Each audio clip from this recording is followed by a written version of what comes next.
It's Sunday, November 13, 2022. Welcome to the 39th episode in this series from MeidasTouch and 5-Minute News called The Weekend Show, where we take a deep dive into the news of the week.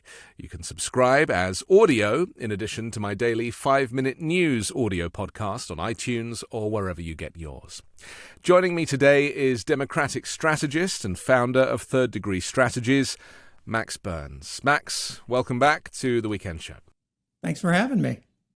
It's great to have you back. It's a great timing for you to return because there was this thing called the Midterms just a few days ago, and it's kind of set the country on fire for all sorts of reasons. So we're going to get into the weeds of the strategies that paid off, certainly for the Democrats, because there was no red wave, which is what was widely predicted by the media and the media. So that's always the worry, isn't it, when someone's trying to kind of decide the narrative before reality kicks in. So we'll look at all of that. I also want to touch on Elon Musk and his purchase of Twitter and his crashing of Twitter. It looks like it's by the time this episode goes out, there might not even be a Twitter. So we'll look at that. First, though, I want to just mention that we have a brand new sponsor here on the Weekend Show, and that sponsor is Hover. If you've ever thought about starting your own business or creating a brand or maybe sharing your blog with the whole world, one thing you really will need is your own unique domain name. I have anthonydavis.com, and I'm very proud to have that, and maybe you could have yours. You could find your .com or your .shop or your .tech or your .art. There's actually around 400 more to choose from.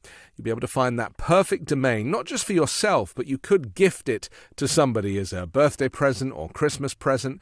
And I think that's kind of a pretty unique and modern way to give somebody the gift of their own domain name. And if you would like to get a discount, well, you've come to the right place. Just visit hover.com/weekend for 10% off your domain name registration. That's hover.com/weekend. And then once you gift that domain name or have it for yourself, you can redirect it to your website or to your blog. Very easy to set up. Can just be done in a few moments. So for 10% off, visit hover.com/weekend. Max Burns, your initial reaction to what happened on Election Day. I mean, how did it make you feel? Obviously, you're gunning for the Dems, and you've how involved were you, and were your thoughts and your ideas, did they come to fruition on Election Day? So fortunately, what was predicted to be this red tsunami turned out to be more like a red puddle. There were not many substantive Republican gains anywhere. And I was reassured to see that after debating whether Democrats should talk about abortion, whether it would be politically safe to talk about protecting democracy, or whether Joe Biden should just stick to the economy and inflation, that voters did come out to vote on abortion rights. They did come out to vote because they were concerned about election deniers. And those were two things exit polls found were really driving voters. So despite what the media tried to sell the American people, voters do actually care about democracy and their rights. And they came out in force to prevent this Republican takeover. And, I mean, it was a historic victory in a way for Joe Biden, even though we don't yet have the very final results as we are recording this conversation, because no sitting president has been so successful in the midterms in 40 years. I mean, this is kind of unprecedented, isn't it? Yeah, that's absolutely right. And I'm almost fine letting Republicans continue to underestimate Joe Biden. In a first term for an incumbent president, it's normally pretty common to lose anywhere from 30 to 50 seats in the House and 2 in the Senate. But here we have essentially a scenario where Democrats may gain a seat in the Senate. And depending on how these House races go, Republicans could have a majority of 1 or no majority at all, which is practically unheard of and something that the Republican caucus is certainly not very happy about today. Let's just get into some of the details of this. We saw that Democrats maintained their narrow lead in in key Arizona contests back on Thursday. You had Democratic Senator Mark Kelly leading Republican Blake Masters by 5.6 percentage points. Katie Hobbs having a much tighter lead against Republican Carrie Lake. Carrie Lake is a whole other conversation. I'm sure we'll get into that a little bit later. She's not going to accept the results whichever way it goes. The fact that the margins are so tight and so narrow, I mean, does that really mean that the country is literally split 50-50 when it comes to voters? I mean, it'd be interesting to see what the turnout was because, at the general election, it was about 67% nationally, which is just not enough. I mean, in Australia, you have to vote. It's compulsory. You're much more likely to get the representation you deserve, but here, so there's still kind of apathy towards the democratic right to a vote. Yeah, and while there's no doubt that we live in a polarized time, I mean, the election deniers who were nominated by Republicans prove that. There's also the case that it's very hard for a lot of people to vote, and Republicans have made a real priority out of making it as hard as possible for left-leaning voters, minority voters, to vote. In places like Georgia, voters are overcoming huge amounts of organized voter suppression. In places like Arizona, polling places were closed. Drop boxes where you can drop your ballot early were being staked out by gun-wielding Republicans. And I don't blame a voter for being afraid to walk up to that box when there's 3 guys in masks with assault rifles standing next to it. But even despite all of that, we've seen almost record turnout among young people.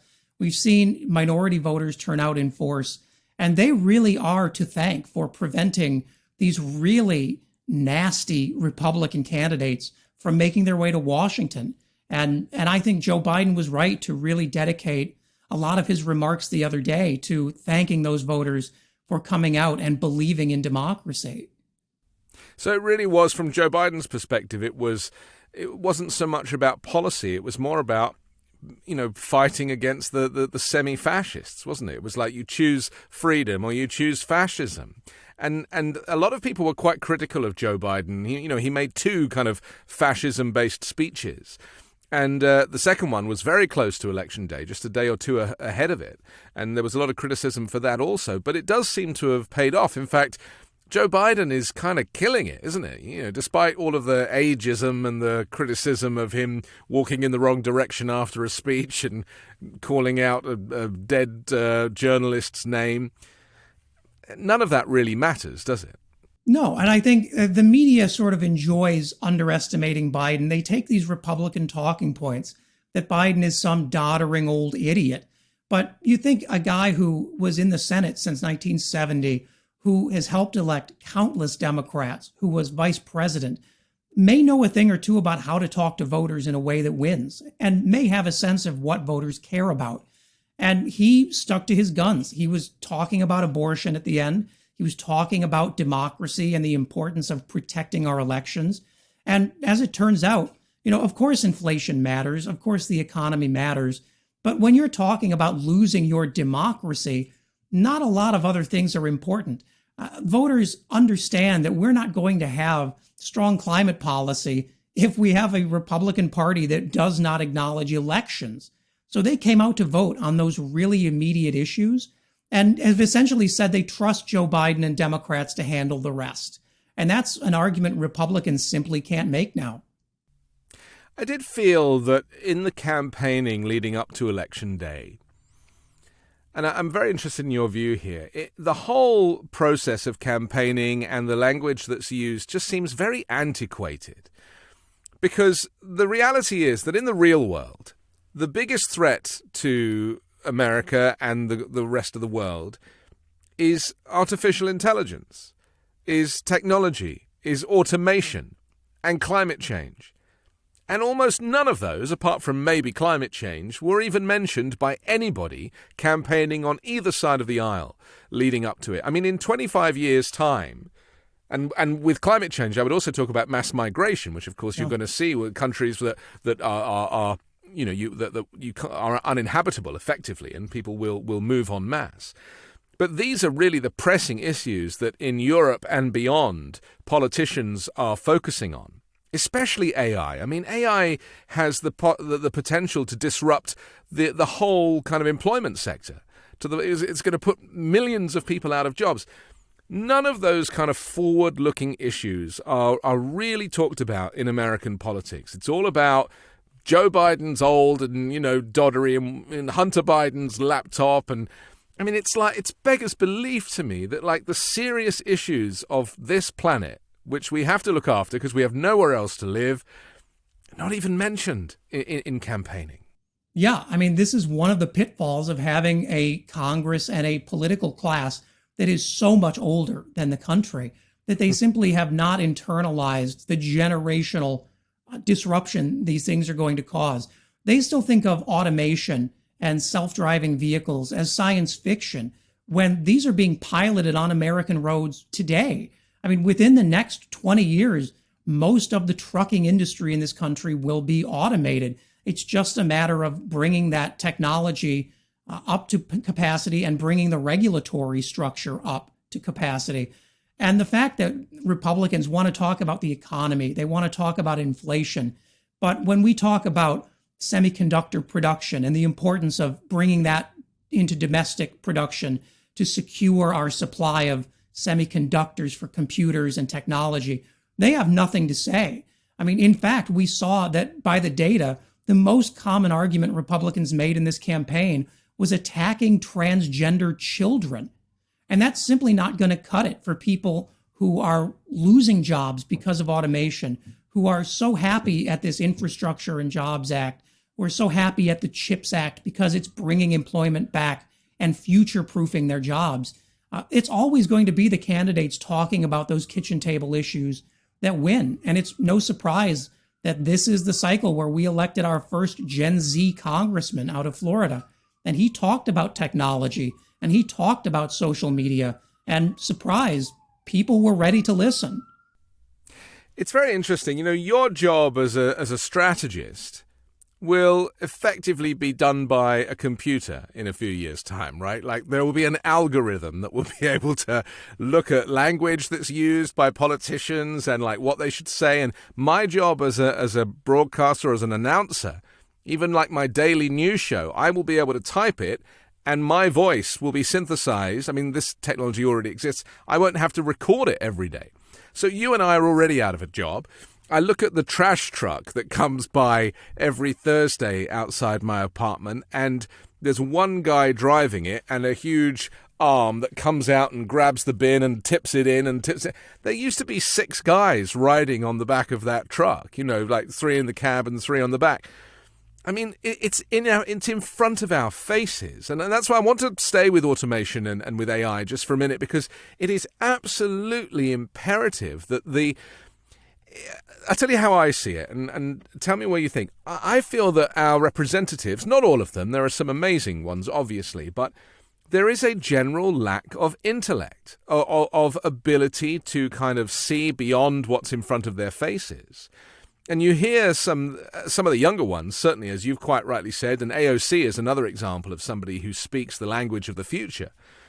But there is really this kind of chasm of brain. Even people like Mitch McConnell, they might be great operators in terms of manipulating the Senate.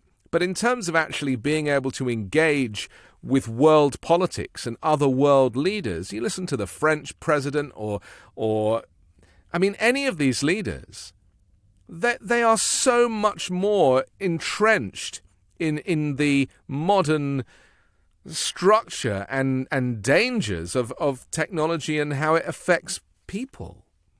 Yeah, that's absolutely right. And I think in a way, America's sort of technological moat that has allowed it to avoid wading into these super competitive areas has really put it at a disadvantage. I mean, we certainly have a lack of expertise in Congress. Our policymakers are in some cases learning from the people building this technology what it does and how it works and how to regulate it. And that's going to put this government at a disadvantage when we have to actually put in smart regulation to protect people. And one of the challenges is a lot of people who think about robotics in Congress, they think about the little arms building the cars in factories, and they don't understand that it's now the entire factory. that on farms in rural America are shedding workers like at a pace we haven't seen since the first industrial revolution, because now you can completely automate so much of agriculture. And this is creating price disparities for farmers. It's creating wage disparities for workers. It's creating huge areas of economic distress and blight in communities. And so far, there hasn't been any serious discussion about what we do about that, about agriculture policy that's more than setting soybean prices. It's figuring out how do we balance technology and human work hours in a way that smooths this path forward. Because right now we're looking at a generational level of social disruption and social unrest once this starts to move into areas that a lot of people think of as off limits to technology. And as you said, in my career, poll analysis, speech analysis, sentiment metric analysis, this is all already largely done with algorithms and machines and interpreted by humans. But we're reaching a point where that will be less and less necessary to have that many humans involved. And if we're not planning for that, we really are setting this country up for a major problem. Where does Joe Biden stand in all this? Because, he's 136 himself, and he's been in the Senate, as you say, since 1876. So, he does get it, right? And he made a speech the other day. I forget which tech he was talking about, but he was explaining. He kind of explained it okay, and I was like, yeah, he kind of gets it. But, if he's going to run again, which it looks like he probably will, he's kind of said he will, and these midterms would probably suggest that he should. Because of what you and I have just been discussing for the last 5 minutes, should we not therefore have leaders of both major parties who are able to grasp this technology and the dangers that they, because I'm not saying that Joe Biden doesn't have the intellect or the capability to kind of understand what the threats that are coming, but arguably somebody who was 30 years younger might do a better job of that. Yeah, and I think it's kind of surprising to me, honestly, we haven't seen more of a push for a cabinet level technology policy secretary to really formalize this, because unlike Rudy Giuliani, Joe Biden can use his cell phone without butt dialing journalists, but that's not saying a lot.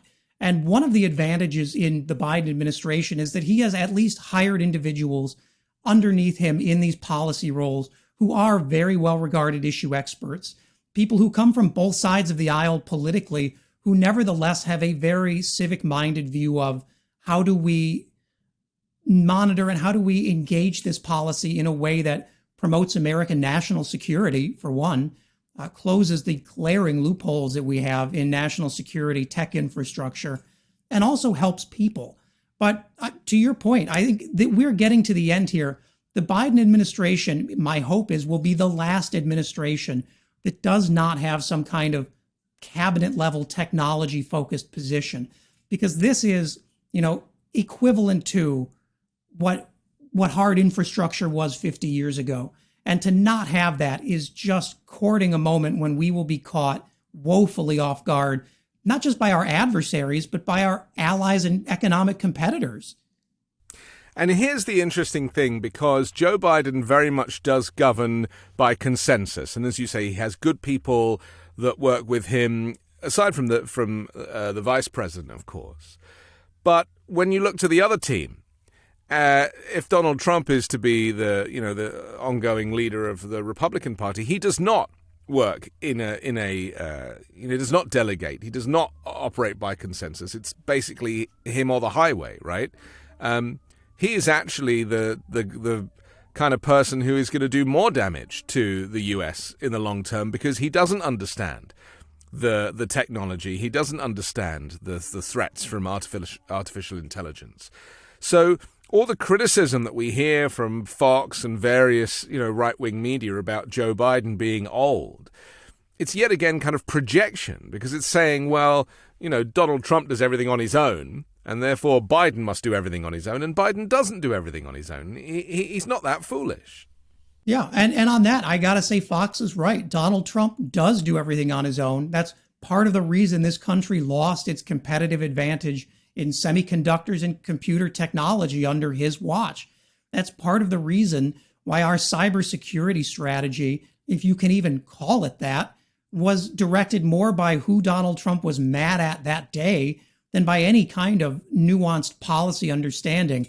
I mean, Jared Kushner apparently led cybersecurity policy while doing 14 other jobs and shredding some documents. So I don't know how much even was done by the time. And he didn't even have security clearance. I mean, they let him through, but any other administration would have said, sorry, Jared, you can't even come into the Oval Office. Yeah, I mean, it does show that there's all this investment in theatrics on the right and on saying we're going to get tough on China, except when we're calling Xi Jinping a king and that we love him. And we're going to protect cybersecurity, except when we're giving Russian companies exemptions from cybersecurity regulations. But with Biden, you really do have at least the attempt to formalize this process. And this is all new stuff. This is all things that are going to have to be built out, not just with the president, but with the president in consultation with private industry experts, government experts, international regulators from other countries who have succeeded in this. And I can tell you, you're not going to see that with Donald Trump. You're going to see 6 guys he met at Mar-a-Lago who are really good at playing online games, and they're going to tell him they have a great strategy to secure the internet. And we won't hear anything about it for 2 years, and it's going to be a nightmare. Yeah. I'm thinking of Lev Parnas for some reason with those photographs. I think Joe Biden's actually meeting Xi Jinping tomorrow for a summit. You know, what you say about painting, the right painting China as the enemy, going forward, that is such a foolish thing to do, isn't it? Because all of the things that you and I have been discussing regarding AI and technology, a lot of that is coming from China. And so really to be on a equal footing with China and to be able to compete, you need China to be an ally. And the thing that maybe people don't realize about China is that, you can be their enemy from a kind of warfare perspective, but you can be their friend from a trade perspective. It's not black and white. It's very nuanced, isn't it, these relationships? Yeah, that's absolutely right. And I think you'll see that Joe Biden acknowledges we need to lower the temperature of communications here. If you followed Xi Jinping's speech at the Party Congress just a couple of weeks ago, it's very apparent to the Central Party in China that they have been disadvantaged by things like the CHIPS Act and being shut out of American chip markets. And it's very clear that they're looking to respond. They see this as a national security and economic priority for them. And they are willing to do what needs to be done to meet that challenge. Now, we can make this something that works for the United States and try and bring in a sense of sort of international cooperation on this, or we can go the Trump route of trade wars. But I can tell you, when China holds the majority of the rare metals and the intermediary products that we need to build the things that run our economy, having them shut off the gates to us is not going to be something that helps us in the long term. And it's certainly going to drive China towards more extremism. And Joe Biden at least seems to understand that we need more than bumper sticker slogans here. We need to get down to the nuts and bolts of there's a way that we can thrive together on this and continue to innovate in ways that aren't so internationally destructive. Let's talk about some of the states that were battleground states previously, like Florida or Arizona, that are now like pretty much red states. There's just no room for Democrats in places like that anymore. I mean, how serious is that going forward? And do you think there's a chance that could change any time?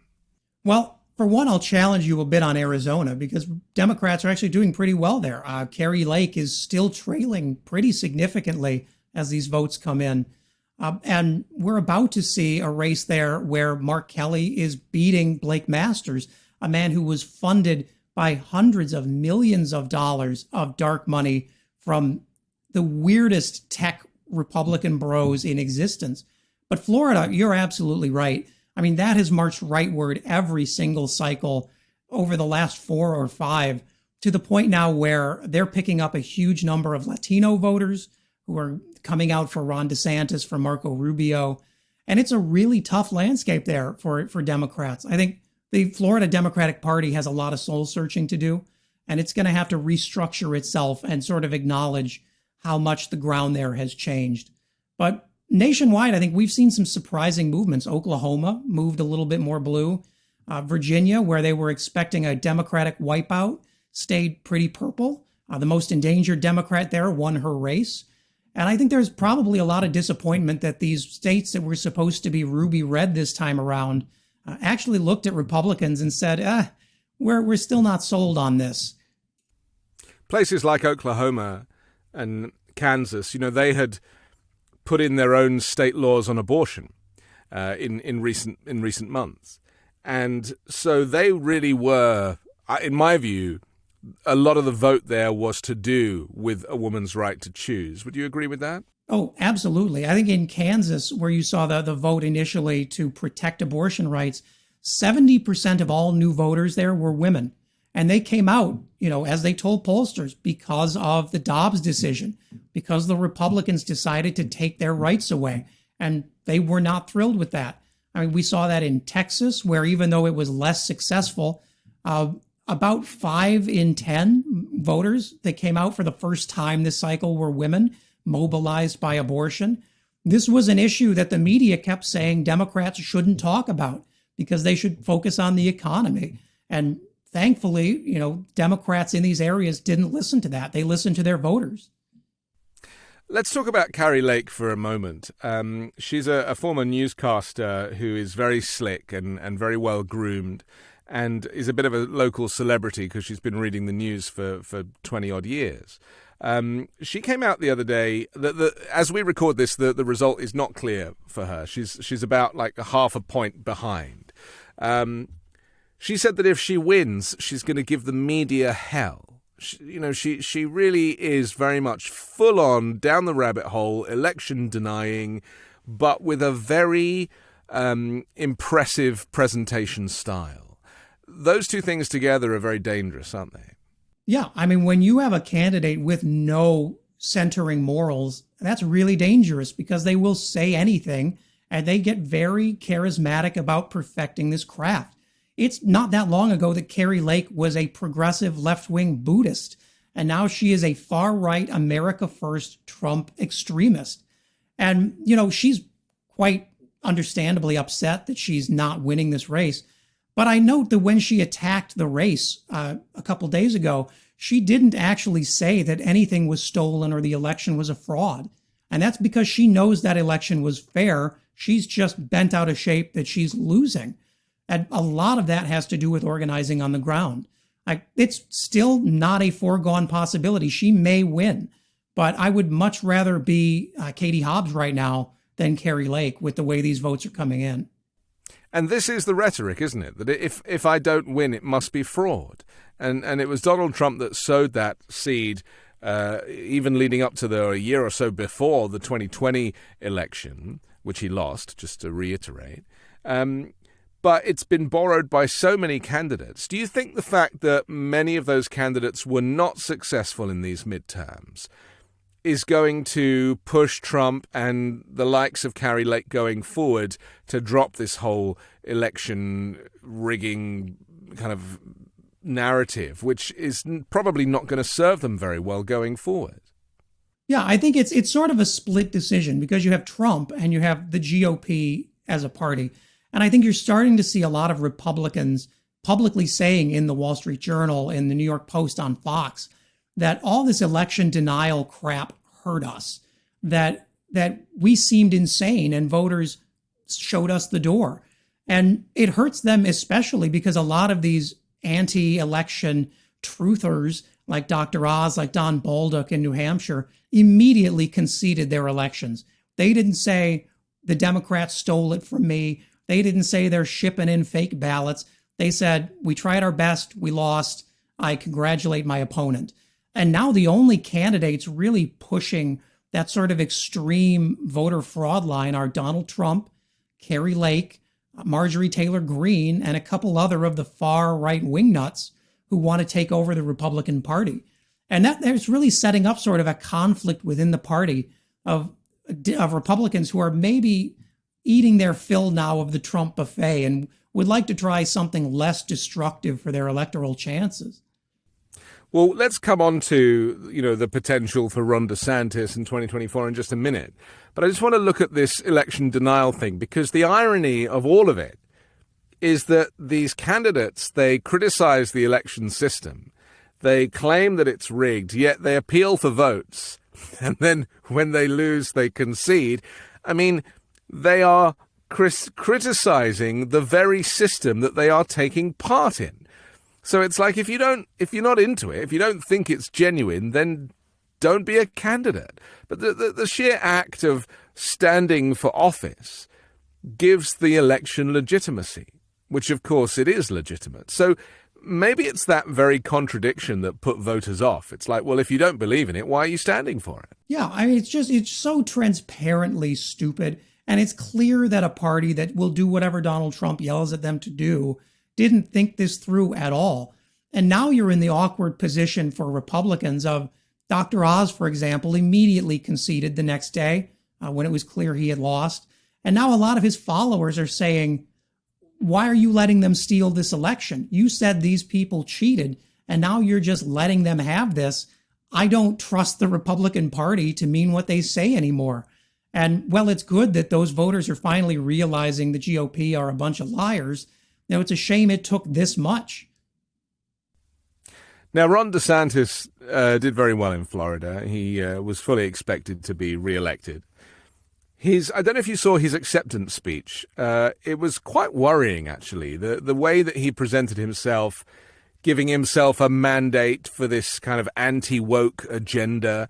He really doubled down on the fascism. There was no sign of any of that kind of abating. He really is, Donald Trump 2.0. And the differences between them actually make DeSantis far more dangerous, don't they? Yeah, and I think as much as it may hurt Democrats to hear this, Ron DeSantis is now the undisputed king of Florida. He's built a political apparatus that goes all the way from local school boards up to his election protection civilian police force. There's no meaningful opposition to him within the Florida party. And even Donald Trump has started to notice that. He's become very aggressive at Ron DeSantis. But it does create a real threat, because the things Ron DeSantis is talking about, this war on trans kids, this war on voting rights, overruling ballot referendums that were voted on by Florida voters because he thinks they're wrong, is a profoundly anti-democratic set of values. And now he thinks that he wants to export this nationally with a potential presidential campaign. We should be incredibly worried, because Ron DeSantis, unlike Donald Trump, is no fool. He understands politics. He understands how to sell these things. And he is a much more effective vehicle for these becoming law than Donald Trump ever was. And that is a real threat to democracy.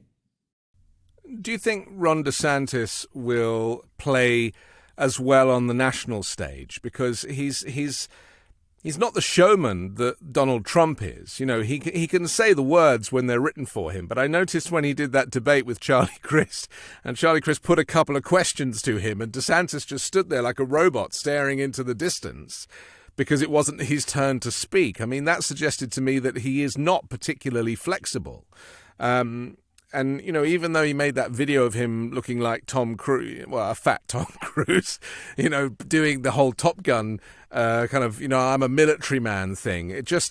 No one was buying that. But I do worry that taking that kind of thing that works very well in Florida, I can imagine Floridians being like, hell yeah, and putting that on the national stage. It could backfire, couldn't it? It's a great question, and I'm glad you asked it. I find the media taking this Ron DeSantis boom sort of for granted and not really questioning that part of it. I think we can all acknowledge that even by Republican standards, Florida is unique, I think, to say charitably. It's not a state that has a lot of reflection in other red states. And the issues Ron DeSantis is championing, this attacking trans kids especially, is not something that a lot of other red state nationally focused politicians have chosen to pick up and run with, because it's just so divisive. It's so easy to build a message against. And it's still unclear even whether Ron DeSantis will run in 2024. I think Donald Trump seems to think he will and is trying to dissuade him. But Ron DeSantis is also a better reader of politics than Donald Trump is. And I think he knows that his brand, he may be the king of Florida, but that doesn't draw a whole lot of water in Utah, where they actually find him kind of off-puttingly aggressive and smug. And that's certainly going to weigh into any calculation, especially when you have 5 or 6 other Republicans with national reputations putting their hat in the ring. Donald Trump has turned on DeSantis, or DeSanctimonious, in the last week or so. I just want to read what he posted. It was a statement that he posted, I think it was on Thursday. And it starts talking about News Corp, which is Fox, the Wall Street Journal, and the no longer great New York Post, is all in for Governor Ron DeSanctimonious, an average Republican governor with great public relations who didn't have to close up his state, but did, unlike other Republican governors, whose overall numbers for a Republican were just average, middle of the pack, including COVID. I mean, this doesn't make any sense, but I'll keep reading. And who has the advantage of sunshine, where people from badly run states up north would go no matter who the governor was, just like I did. And he then kind of goes on to, basically say that DeSantis should not be considering himself for a 2024 run. I mean, the language, let alone the grammar in this statement that he put out, it reminds me of that hilarious letter that he sent to the January 6th committee after he was subpoenaed, which was like 12 pages long and was just didn't make any sense. It was just like the meanderings of an insane man. I mean, this is not doing Trump any favors either, is it, to kind of put this stuff out there? No, I mean, this shows you the value of having an editor, or at least a friend willing to put his hand on your pen and say, you're just grabbing words out of a bag here, because it doesn't make a ton of sense. And it does show that Trump is nervous. I think it shows Trump's weakness here. And Ron DeSantis has certainly taken advantage of that. I mean, Ron DeSantis knows the best way to get under Trump's skin is to pay no notice of him. And he refused to respond to any of this letter, which led Donald Trump on Friday to attack the governor of Virginia, another Republican who's thinking of running for president, and accusing him of having a name that's, in Trump's words, seems Chinese, which is one of the stranger sentences in all of Trump's very strange repertoire. But it does seem like Donald Trump is now sort of fishing for an audience. And the players who usually would amplify him are going nowhere near this stuff now, because they certainly don't want to upset Ron DeSantis, who just locked his grip on one of the most important states in the Republican primaries. And they're certainly not going to do it for a letter that is barely comprehensible. But the difference is that the Republican Party is Donald Trump, and Donald Trump is the Republican Party. I mean, the two are intrinsically linked. And my concern would be, it's not my concern because I would very much like him to run and lose, is that the worship, this godlike worship that all of these evangelical Christians have and these MAGA base, they're not worshiping the Republican Party. They're worshiping Donald Trump, the man. He himself, as an individual, is the second coming as far as they're concerned. And therefore, he can't be replaced with the likes of Ron DeSantis or anybody, because it's Trump that they want, not necessarily the GOP. Yeah, that's right. And it's disappointing for me as a Christian, because if Trump is the second coming of Christ, I've really misread something somewhere along the line and got the wrong idea. But you're right. I mean, there is this loyalist base. The challenge is now we're seeing a lot of the elected officials he's used to amplify his message, like Ted Cruz, like Ron DeSantis, like Tom Cotton, who used to go out and defend anything Donald Trump said on Newsmax or Fox. All of a sudden, they're not available to go on TV. So it really is Trump and people like Charlie Kirk or Candace Owens who are advancing this message. And the worry is what happens in a Republican Party where Trump, who has such a vice grip over operations, is starting to lose the efficacy of his message. And I think that puts the Republican Party in a really unstable and dangerous place, too. The best line that Joe Biden came out with, and he didn't use it nearly enough, in my opinion, was that the Republican Party is not the party of your grandparents. And I really feel that, getting back to those traditional conservative roots is something that the Republicans are probably pretty desperate to do if they are going to put the whole MAGA movement behind them. But the problem is, it's all intertwined at the moment, isn't it? Yep. And so how do they move on from this? Because they could have done it when Trump was impeached, say, the second time. They could have signed off on the impeachment in the Senate, and he would have been history, and they could have, moved on there with I don't know, with the vice president or something. But they didn't. They chose to stand by him again and again and again, and a little bit like Elon Musk buying Twitter and destroying it. This is Trump taking over a party of your grandparents, and destroying it.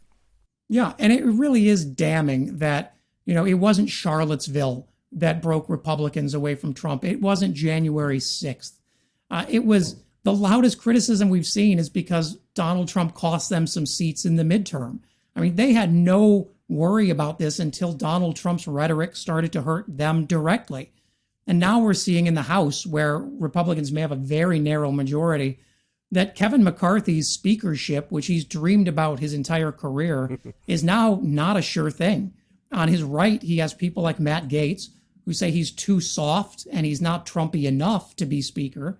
And we have people on the sort of more centrist Republican side who say that he's too much of a Trump bootlicker to be speaker.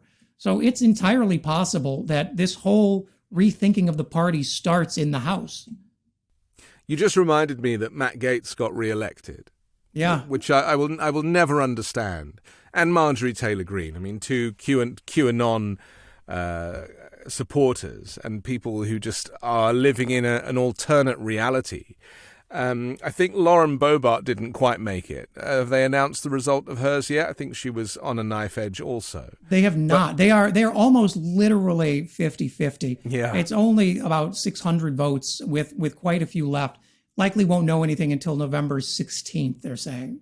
But it does not look good that she's running 7 points below where she was in a heavily Republican district. It's just beggars belief to me that these characters, these three stooges, these three amigos, are still, after all the water that's gone under the bridge, they are still considered legitimate candidates, despite the Christmas cards with the children holding the semi-automatic weapons and, goodness knows what. It's like, what will it take to move these people on? I mean, that really is the question. I mean, for some of these people, they have such a base baked in that is a cult of personality that it's tough to dislodge them. I mean, Florida is the gift that keeps on giving in terms of crazy making. They just elected for Congress a woman named Angela Paulina Luna, who previously her claim to fame was suing the government because Twitter wouldn't give her a blue check.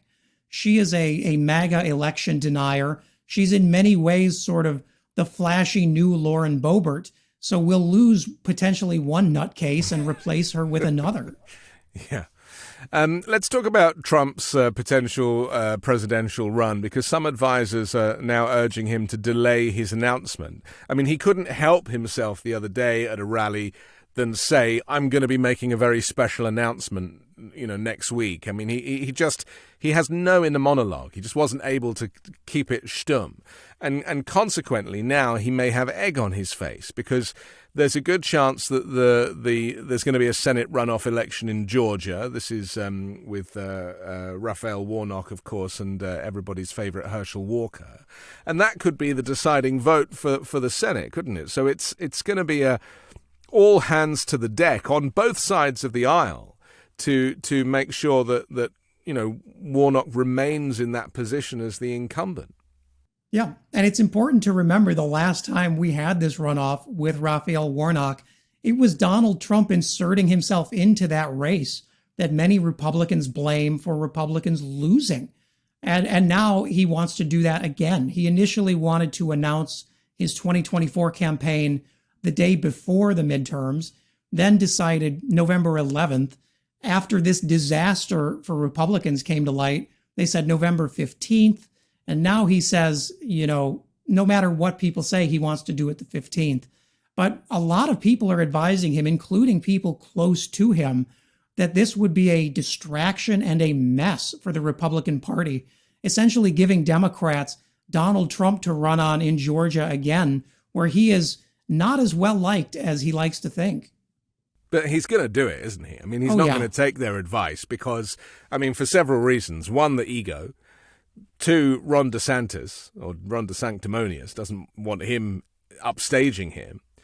But three, he probably thinks that if he's a presidential candidate, he's less likely to be prosecuted in all of these various court cases and for all of these alleged crimes. Oh, he's absolutely going to do it. I think there's no question about that. He can barely stop himself from announcing it on Truth Social right now. I mean, every single tweet or every single truth or whatever it's called seems to end with him hinting that he's going to run for president. So if he announces he's not, I would be surprised, though this would give the Department of Justice the unique opportunity to indict a former president who is running for president again. And I'm sure that would just be more grist for the mill for Republicans to gnash their teeth and worry that they're going to blow Georgia. And it's not going to stop Merrick Garland from seeking a prosecution, is it? Either way. I mean, a lot of people wish Merrick Garland would just hurry up and do it already. But, clearly they are building a case or multiple cases along with the Southern District of New York and various other places. But all of this will actually help the Democrats, won't it? Because, it's been proven that the Trump brand is tarnished and that the MAGA Republican movement is not the majority of the Republicans. Trump running in 2024, let's just say that he's not in court or in a state penitentiary, and he does actually get the chance to run. He's going to lose, isn't he? I think it's much more likely than it was, say, 2 months ago. Though I still wouldn't count out Trump running from prison. I mean, nothing prevents him from doing it. He'd sure love the theatrics of that. Yeah. But no, I think the big difference here is that when Trump ran in 2016 and Republicans liked that he was attacking Republican leaders, he was throwing fire at everybody. It's because he was an outsider. Now he's not just a former president. He's the head of the Republican Party. So those disasters in 2018, 2020, 2021, now 2022 are in large part his disasters. He's not going to be able to blame George W. Bush for this one. And he's effectively going to have to relaunch himself, like a comeback tour, because you can't. A lot of the rhetoric, when I watch the most recent rally of his, and I try and watch all the rallies, and I encourage everybody to do so because, you can't just close your eyes to him and think he'll go away. The fascist rhetoric continues and is boiling up more than ever. But I listened to the last one, and a lot of the language, they're still doing like lock her up for Hillary Clinton and stuff. I mean, it's becoming very tired. The act it needs a refresh. Do you think there's a chance he might consider shaking it up a bit, or do you think the greatest hits of Donald Trump will just be playing ad infinitum? Well, I honestly don't think he's capable of switching it up. I think he's, if anything, there has been a notable drop off from 2016 in his ability to sort of wing it in a speech and find these moments and capitalize on them and build moments out of them. He's become a really rigid, rote speaker on this. He plays his hits to the crowd that wants to hear them. He doesn't do a lot of current events anymore. I mean, like you said, we're still bagging on Hillary Clinton. This is a candidate who does not have nearly as many people who are around him willing to work with him as he did in 2016. And it shows. I mean, it's getting a little bit boring. And he's getting older as well. He is older. And for all the criticism of Joe Biden for being a kind of elder statesman and beyond, Trump is no spring chicken. And I really feel like the ego will prevent him from thinking that he's aged. You know, he probably has convinced himself that he did on 9/11 go down there and help the firefighters. You know, he has this personality disorder where he can convince himself through the malignant narcissism that he is somebody that he is not, and probably has like reverse body dysmorphia when he's standing in front of the mirror at night time. I'm sure he sees something very different to what you and I see. Oh, I have no doubt that when he announces we're going to get a doctor's report signed in crayon by somebody that says he's 190 pounds and has the brain of a 26-year-old. Yeah. But, you know, privately, even, and now less privately on Fox after this election, Republicans are starting to ask whether he's lost his touch a bit, whether he has lost the ability to connect with a crowd so much as just have a 2-hour monologue at a crowd. And that's not going to motivate people the same way it did in 2016. He always talks about the perfect phone call. And then the second perfect phone call, which he says was more perfect than the first phone call. I've kind of lost track of these perfect phone calls now. But I recognize that Fox, as you say, they've kind of given up on him. How important is it for the Republicans and Trump at the helm to have the support of Fox News and those other, you know, smaller cable stations that are all singing from the same hymn sheet? Well, it's absolutely critical. I mean, Fox is the most watched, not just conservative network, but news network in the country. I mean, not having Tucker Carlson on your side is the equivalent of having essentially a third party attacking you every night and to millions of people. But there's also this very diversified conservative news ecosystem now that wasn't there in 2016. You know, he has Newsmax, he has OAN. But the problem is, Donald Trump seems to get into feuds with all of them at different times. So he has no reliable friend in the right-wing media anymore.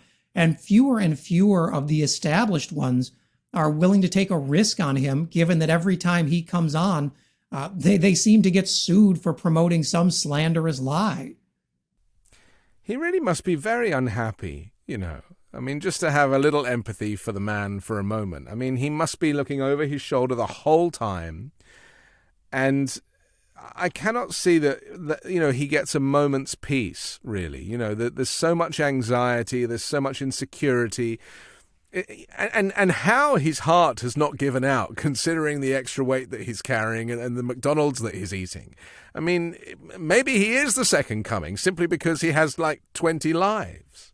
Oh, this really is like Citizen Kane at the end of the movie. He's alone in this gigantic house in Florida, just writing off angry messages and handing them off to people. You know, he could have just retired, gone golfing, and spent the rest of his life defrauding his supporters into giving him money.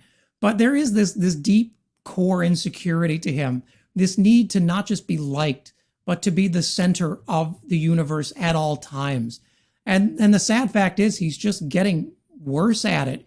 And people are starting to feel, even in the Republican Party, a little bit gross about enabling it. You know, the visitor list to Mar-a-Lago has dropped off pretty noticeably over the past 6 months. And I think we'll probably see that continue. Let's talk about Elon Musk. You know, last week I interviewed Ruth Ben-Ghiat, who wrote the book Strongmen, from Mussolini to Trump. And she said that, or she predicted that Elon Musk is like a Russian operative. That there's this whole thing is like a plan. That you know, purchasing Twitter and then effectively, you know, crashing it, screwing it up, shutting it down, going bankrupt or whatever. It's all part of the grand plan to maybe silence Democrats or cause chaos so that nobody really knows what to believe, which is, you know, how the Russians kind of sow misinformation or disinformation. I mean, this whole blue checkmark shenanigans is a disaster. I mean, I've had a blue checkmark since 2016. And I found the email that Twitter sent me in 2016 saying, congratulations, you've been verified. And I screen grabbed it and I've made it my pinned tweet. Because I realized, like, maybe that's just the way to go going forward. Where do you think, I mean, two questions. What's going to happen to Twitter? But secondly, how serious and dangerous is this in terms of misinformation, losing sight from a user's perspective as to who really is verified, who bought their blue tick and who earned it. Oh, this has been a disaster. I mean, not just for Twitter as a business. Advertisers are fleeing the platform now. They can't leave quick enough. And it's hard to blame them when people for $8 can make a verified account and impersonate them and say racist, awful things and get banned and spend another $8 and do it again. I wouldn't want to advertise there either. But, from a core civic perspective, it's terrible too.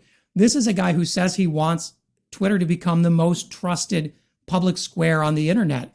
And that's hard when there are 37 verified Elon Musks all sending me nonsense. And, it is terrible. The real Elon Musk blocked me on Thursday for asking him a few pointed questions about how he's responding to scammers who are using the check mark. Because remember, this is not just about brand. This is scammers posing, say, as airline customer support accounts, and then tricking people into messaging them their flight information, financial information. This isn't just hurting brands. This is creating legal liability for Twitter through crime. And Elon Musk, his response was, these are very funny tweets. And I'm not sure the FTC feels the same, and I'm not sure the companies leaving feel the same either. I mean, it's like the civil war in cyberspace, isn't it? I mean, we've all been predicting a civil war on the ground, but actually the chaos is happening in a virtual space. I described it as Elon Musk being like a backseat driver, because everyone thinks they know better. So, Twitter was running very well just a few weeks ago and was profitable. Yeah. And from the backseat of his Model 3 or Model X, he grabs the wheel, takes it off the road, and basically crashes it into a bush. I mean, that's what he's done. And it's very easy to say, oh, well, I think it would, free speech means why should there be, blue check marks for verified users? But the chaos that will ensue off the back of that, every country, every town square, you need to know who the person is that's standing on top of the upturned soapbox, don't you? You do. And I think that's the big challenge. And, my dad didn't give me an emerald mine, so what do I know about social media companies? Yeah. But for Elon Musk, it really does look like there is no plan. I mean, the fact is the financiers who funded this are now trying to offload the debt for 60 cents on the dollar, giving Twitter roughly a valuation of $8 billion on the 44 he paid for it a week ago. And that's what happens when you fire all of your verification and security staff, all of your senior executives quit, and you basically let people run wild impersonating the president of the United States if they want to. There is no security on the platform. It has become incredibly funny, I will say that, but it's not really conducive to a business. And this is quite honestly what happens when you, as Elon Musk does, want to both be the CEO and the sole decision maker, but also want to be Twitter's main character every single day. You can't do both of those. And any CEO will tell you that.